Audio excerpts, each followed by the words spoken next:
Hello students, welcome back to another lecture of physics. ठीक है, previous lecture में हमने यहाँ तक पढ़ा था, ये लीनियर मोमेंटम हमें स्टार्ट करना था. So first I will show you the definition.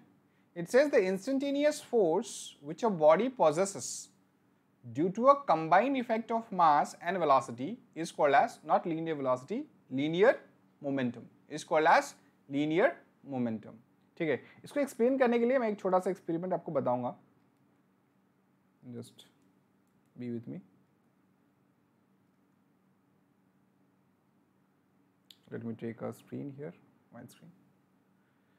देखो, मान लो कि आपके पास एक ग्लास शीट है, ठीक है, और एक छोटा सा बॉल यहाँ लाई कर रहा है. इसको मैंने ड्रॉप किया, ये स्ट्राइक करेगा इस ग्लास पे, ठीक है, बट ये ग्लास ब्रेक नहीं होगा. सिमिलरली अगर मैं इस बॉल को थोड़ा हाई डिस्टेंस पे छोड़ूं तो आप क्या एक्सपीरियंस करोगे? डेफिनेटली ये ब्रेक हो जाएगा, डेफिनेटली ये ब्रेक हो जाएगा. उस तरीके से अगर मैं कोई बहुत बड़ा मास को एक छोटे डिस्टेंस पे ही रख दूं और छोड़ दूं तो ये ब्रेक हो जाएगा. ठीक है, इन तीनों केस में हमने क्या सीखा? इन तीनों केस में हमने क्या सीखा कि भाई आपका जो ऑब्जेक्ट है उसका मास एंड वेलोसिटी दोनों ही एक इंपॉर्टेंट फैक्टर है किसी ऑब्जेक्ट पे फोर्स लगाने के लिए. देखो, इस केस में वेलोसिटी कम है, मास भी कम है, तो कोई फोर्स, ज्यादा फोर्स नहीं लग रहा, ये नहीं टूटा. इस केस में मास कम है लेकिन वेलोसिटी ज्यादा है क्योंकि हाइट ज्यादा है, तो इस पे फोर्स लगा, इंस्टेंटेनियस फोर्स लगा और ये टूट गया. इस केस में वेलोसिटी कम है लेकिन मास ज्यादा है, इस पे फोर्स लगा और ये टूट गया. तो पीछे स्लाइड में अगर मैं जाता हूं तो दिखाता हूं आपको कि what is linear momentum says. It's a force which a body possesses due to the combined effect of mass and velocity. Mathematically, linear momentum is the product of mass and velocity. Linear momentum is a vector quantity, so it is product of mass and velocity. Product of mass and velocity. ये आपको याद रखना, ये formula याद रखना. आपको questions बहुत बार पूछते हैं इसको. ठीक है, ये फॉर्मूला यहाँ पे मैंने लिखा है. The SI unit of momentum is Newton second. Newton second. ठीक है, ये SI यूनिट के बारे में बात करेंगे अपने फर्स्ट चैप्टर में. CGS unit is dyne second, ये भी याद रखना आप. ठीक है, ये न्यूटन यूनिट ऑफ फोर्स होता है, ये मैं आपको पढ़ाऊंगा अभी. ठीक है, और dyne is CGS unit of force. ठीक है, ये भी मैं आपको पढ़ाऊंगा. ठीक है, let's move to another slide. कुछ क्वेश्चंस हैं, questions on linear momentum. Just look at it. The velocity of the body of mass 0.5 kg when it has a linear momentum of 5 Newton second. ये सवाल था. देखो क्या क्या दिया है. This is the solution. क्या क्या दिया है? Given first is mass which is equal to 0.5 kg. Then you have linear momentum which is equal to 5 Newton second.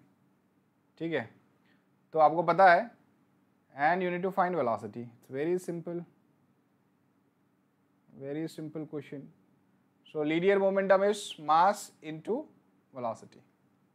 ठीक है, देखो linear momentum क्या होगा आपका यहाँ पे 5 Newton second, mass is 0.5 kg into velocity. You have to find it out. So this is 5 divided by 0.5. ठीक है, तो कितना हो जाएगा यहाँ पे आपका वेलोसिटी? ये आपका वेलोसिटी हो जाएगा 10 metre per second. 10 metre per second is the velocity. ठीक है, let's move to next slide. दूसरा क्वेश्चन है, देखो. A body of mass 2 gram is moving with a velocity of 5 meter per second.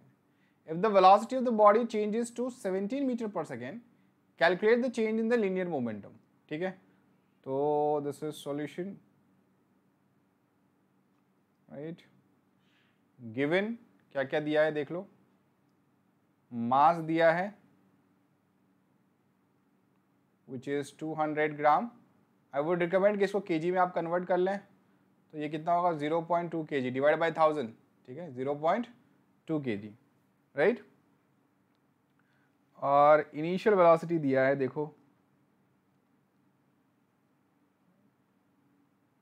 Initial velocity which is equal to 5 metre per second, ठीक है। तो इसका initial momentum क्या होगा, देख लो इनिशियल मोमेंटम क्या होगा इसका। Initial momentum let me call P I, कितना होगा इसका, देखो 0.2 इंटू 5 कितना हो जाएगा 1 न्यूटन सेकेंड, यस और नो 1 न्यूटन सेकेंड, ठीक है 0.2 इंटू 5, ठीक है। अब क्या हो गया, वेलोसिटी चेंज होगी, तो फाइनल वेलोसिटी कितनी हुई, देखो फाइनल वेलोसिटी v कितनी हुई, देखो 17 मीटर पर सेकेंड। तो बताओ फाइनल मोमेंटम कितना हुआ, final momentum which is Pf can be written as how much 0.2 into 17 which is equal to 3.4 Newton second. So what is the change in momentum? What is change in momentum? कितना हो गया P final minus P initial, तो कितना हो गया ये आपका हो गया 2.4 newton second. This is your answer. So 2.4 newton second is the change in linear momentum, ठीक है।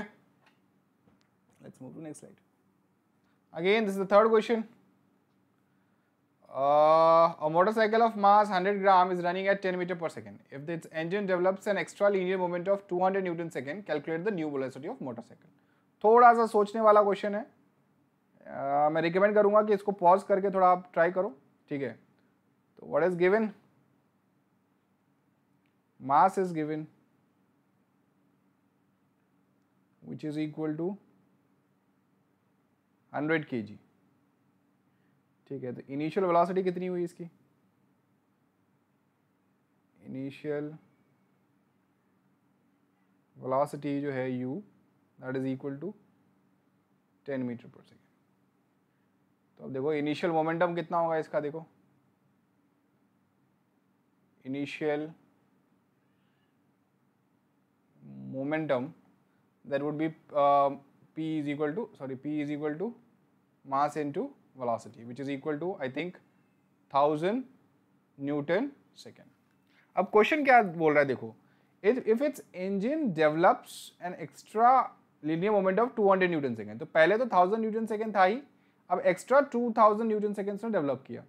सो what is the total momentum here, what is the total momentum here, total momentum here is 2000 plus 1000 which is equal to 1000 newton second. तो I know my momentum is mass into velocity. तो अब ये जो velocity मुझे मिलेगा ये क्या मिलेगा, ये मुझे फाइनल वेलोसिटी मिलेगा, न्यू वेलोसिटी मिलेगा। देखो this is 3000, mass is given as 100 into velocity, so what would be your final velocity? Your final velocity would be 30 meter per second. Done. Let's move to next slide. Okay, now this is Newton's second law of motion. First law of motion हमने पढ़ लिया है, अगर नहीं याद है तो वापस रिवाइज करना, ठीक है। This is second law of motion. The rate of change of linear momentum is directly proportional to the impressed force and takes the direction in which force acts. Very important, very important, very important. जो मैं explain कर रहा हूं अभी बहुत important है। देखो rate of change, ये आपको पता है रेट ऑफ चेंज का मतलब क्या, it has to do with something with change in time. Rate of change of linear momentum is directly proportional to the impressed force. मतलब your force is directly proportional to delta P by delta T। देखो इसको समझने की कोशिश करो, ये statement क्या बोल रहा है? The rate of change of linear momentum, मतलब लीनियर मोमेंटम का रेट चेंज है, रेट वो, that is directly proportional to force, right? अब यहीं पे सारा काम खत्म हो जाएगा आपका, देख लो। आपको पता है कि अगर मैंने कहा फोर्स, ये लॉ के हिसाब से directly proportional to delta P. Delta P क्या होता है? मास into velocity upon delta T, ठीक है। अब एक चीज समझो, अगर ये थोड़ा सा थ्योरी ऑफ रिलेटिविटी है, अगर कोई ऑब्जेक्ट सी के कंपैरिजन, मतलब वेलोसिटी ऑफ लाइट से मूव कर रहा है, तो उसका मास घटेगा। देखो मैं इसको बता रहा हूं आपको, तो उसको थोड़ा समझना है, आपको टेक्स्ट बुक में पढ़ना पड़ेगा आपको।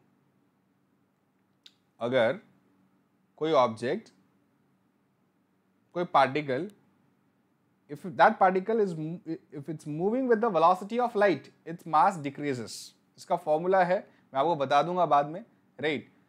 और ऐसा तो पॉसिबिलिटी बहुत कम है कि भाई ये वेलोसिटी ऑफ लाइट से मूव करना शुरू करे, दैट्स वेरी लेस। वो आप पढ़ोगे थ्योरी ऑफ रिलेटिविटी में, ठीक है। तो मतलब मास चेंज नहीं होने वाला मेरा, अगर इस केस में बात करूं तो मास चेंज नहीं होने वाला। तो क्या चेंज होने वाला है? सिर्फ और सिर्फ वेलोसिटी चेंज होने वाली है। This object will not move with the velocity of light, so there is no question of thinking about mass, right? So only velocity is going to change. So what happens ki I know this is delta v by delta t, this is rate of change of velocity, and I know what is rate of change of velocity. We have learned in second chapter, that is equal to acceleration. That's equal to acceleration. Now I need to remove this proportionality sign. What I'm going to add? I'm going to add proportionality constant k. So kf is equal to km into a. Now experimentally we have found that if my force is 1, my mass is 1 kg, and acceleration it comes out to be 1. So let's say my mass is 1 kg and acceleration is coming out to be 1 meter per second square. The value of k is also 1. So value of k is also 1. So what we got formula? We got formula for force as mass into acceleration. Mass into acceleration, very very important formula. इसको बहुत बार पढ़ा है आपने, derivation, ये आपका derivation देगा। Text book में अच्छे से डेरिवेशन दिया गया है, मैं यहाँ पे समझा रहा हूँ। You try to refer the text book, right, and then try to again go through this, right. बहुत इंपॉर्टेंट है, डेरिवेशन भी पूछते हैं, एंड ये फॉर्मूला तो इंपॉर्टेंट है ही, right. Let's move to other part. Now there are units of force. Units of force, absolute unit of force क्या होता है? तो मैं आपको बताऊं, that is न्यूटन, ठीक है। देखो मैं बताता हूं, आप अपने पढ़ा force is equal to mass into acceleration. Mass is measured in kg and acceleration is measured in meter per second square. That means this is Newton. This is Newton. You have to define what is 1 Newton. You have to define what is 1 Newton का मतलब क्या है।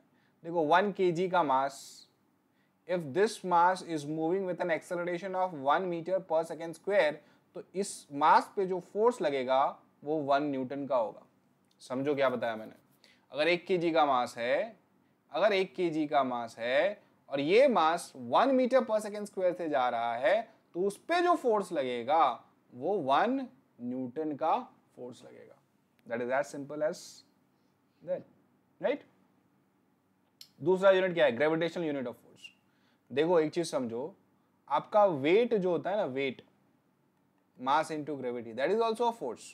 This is mass and this is acceleration due to gravity, ठीक है। अब एक चीज समझो, acceleration due to gravity is going to remain same, which is 9.8 Newton. मान लो कि मेरे पास कोई ऑब्जेक्ट है, 10 केजी का ऑब्जेक्ट है, 10 केजी का ऑब्जेक्ट है, ठीक है। तो इसका वेट कितना होगा? आप इससे मल्टीप्लाई करोगे, 98 न्यूटन होगा, राइट, 98 न्यूटन होगा। तो बार बार देखो जी कांस्टेंट है, तो बार बार जी मल्टीप्लाई करने की जरूरत नहीं है, बार बार जी मल्टीप्लाई करने की जरूरत नहीं है। आप इसका फोर्स ही, मतलब unit of force he change कर दो। मान लो 10 केजी का ऑब्जेक्ट है, मास है, तो उसका वेट कितना होगा? 10 kilogram force. 10 kilogram force is the gravitational unit of force. देखो मैंने यूनिट ही चेंज कर दिया, पहले न्यूटन था तो न्यूटन में रखना होता तो क्या करना पड़ता, 10 से 9.8 से 10 को 9.8 से मल्टीप्लाई करना पड़ता। अब मुझे ऐसा नहीं करना है, मैंने यूनिट चेंज कर दिया, 10 kgf चेंज कर दिया। 10 kgf मतलब अब मुझे सिर्फ और सिर्फ इसका यूनिट चेंज कर देना है, किलोग्राम फोर्स कर देना है, राइट, वेट का। एग्जाम्पल देता हूं और सुनो, देखो let's say if I tell you कि भाई 20 kg मास है, 20 kg का मास है, तो उसका वेट कितना होगा, न्यूटन में वेट कितना होगा, न्यूटन में वेट कितना होगा आपका 19.6 न्यूटन, 19.6 न्यूटन, न्यूटन में वेट होगा वेट। लेकिन अगर मैं बोलूं kgf में वेट कितना होगा तो कितना होगा आपका, simply 20 kgf, kilogram force, kilogram force. तो कहने का मतलब 9.8 मल्टीप्लाई करने की जरूरत नहीं है, अब इसका यूनिट चेंज कर दो, किलोग्राम फोर्स। अभी मैं आपको कुछ चीजें और बताऊंगा, देखो।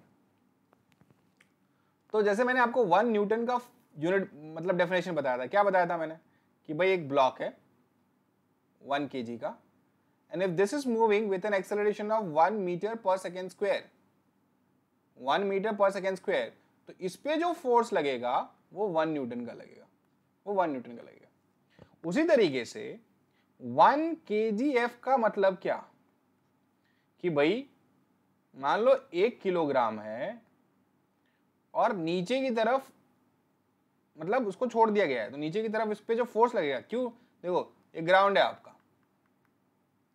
तो ग्राउंड है मतलब ये अट्रैक्ट कर रहा होगा, तो 1 kg block such that it is under the acceleration of gravity which is 9.8 metre per second square, तो जो इस पे फोर्स लग रहा होगा वो 1 किलोग्राम फोर्स का फोर्स लग रहा होगा, 1 किलोग्राम फोर्स का फोर्स लग रहा होगा, ठीक है।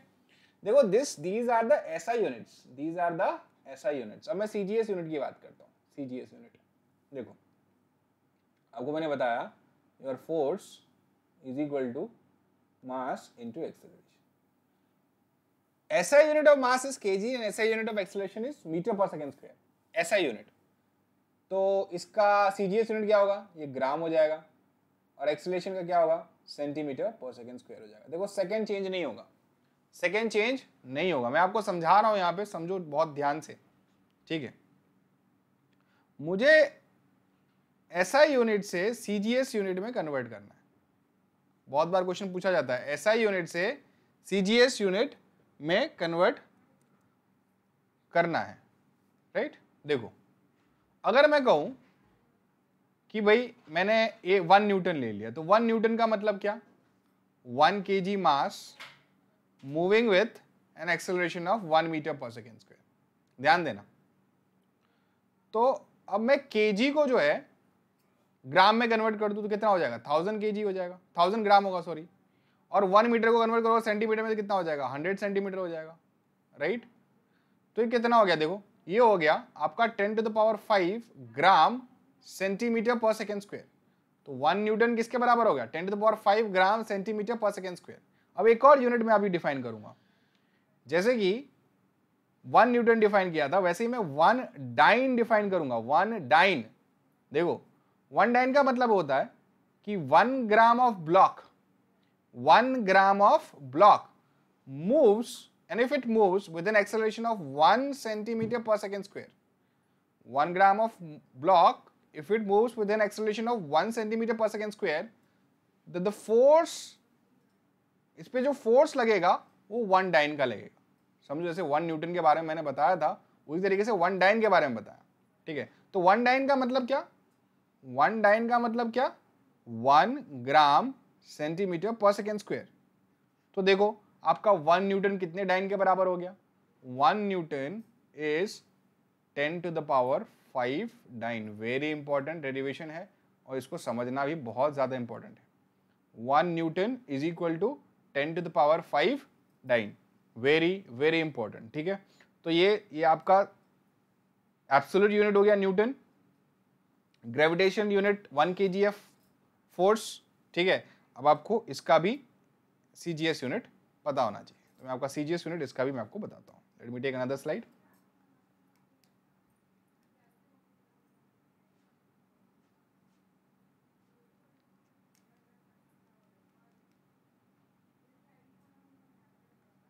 देखो, तो अभी मैंने देखा कि 1 न्यूटन किसके बराबर होता है, 10⁵ डाइन के बराबर, ठीक है, 10⁵ डाइन के बराबर।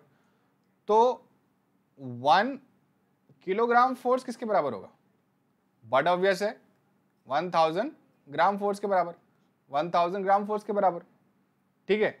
तो इसमें होता क्या है, देखो, तो 1 kgf मैंने बोला था कि भाई 1 kg का ब्लॉक है और वो अगर ग्रेविटी के इन्फ्लुएंस में है, ग्रेविटी के फोर्स के इन्फ्लुएंस में है, तो नीचे जो जाएगा तो उस पर जो फोर्स लग रहा होगा 1 किलोग्राम फोर्स लग रहा होगा। उस तरीके से अगर 1 ग्राम का ऑब्जेक्ट है तो नीचे जो फोर्स लग रहा होगा वो 980 सेंटीमीटर पर सेकंड स्क्वायर लग रहा होगा। देखो ये सेंटीमीटर में है, 9.8 की सेंटीमीटर की बात नहीं कर रहा हूँ, 980 सेंटीमीटर पर सेकंड स्क्वायर लग रहा होगा, राइट। तो इस पे जो फोर्स लगेगा वो 1 ग्राम फोर्स का फोर्स लगेगा। इस पे जो फोर्स लगेगा 1 kgf पे फोर्स लगेगा बिकॉज दिस इज 1 kg, और इस पे जो लगेगा दैट इज 1 ग्राम फोर्स का लगेगा, ठीक है। तो ये चीज आप थोड़ा ध्यान से देखना है इसको। I hope things are clear. और अगर मैं रिलेशनशिप बोलूँ kgf और न्यूटन में तो कितना होगा, ये आपको पता है, 1 kgf is equal to 9.8 Newton and 1 gram force is 980 dine. ये भी आपको याद रखना है, ठीक है, बहुत इंपॉर्टेंट है, ये बहुत ज़्यादा क्वेश्चंस पूछते हैं इस पे। तो 1 kilogram force is 9.8 Newton and 1 gram force is 980 dine. ये यहीं से पता चल जाएगा आपको, बहुत आसान है, ठीक है। सो relation between Newton and dine is also done. Okay, so this is applications of Newton's second law of motion. This we will see in the next lecture. Okay, thank you. Take care.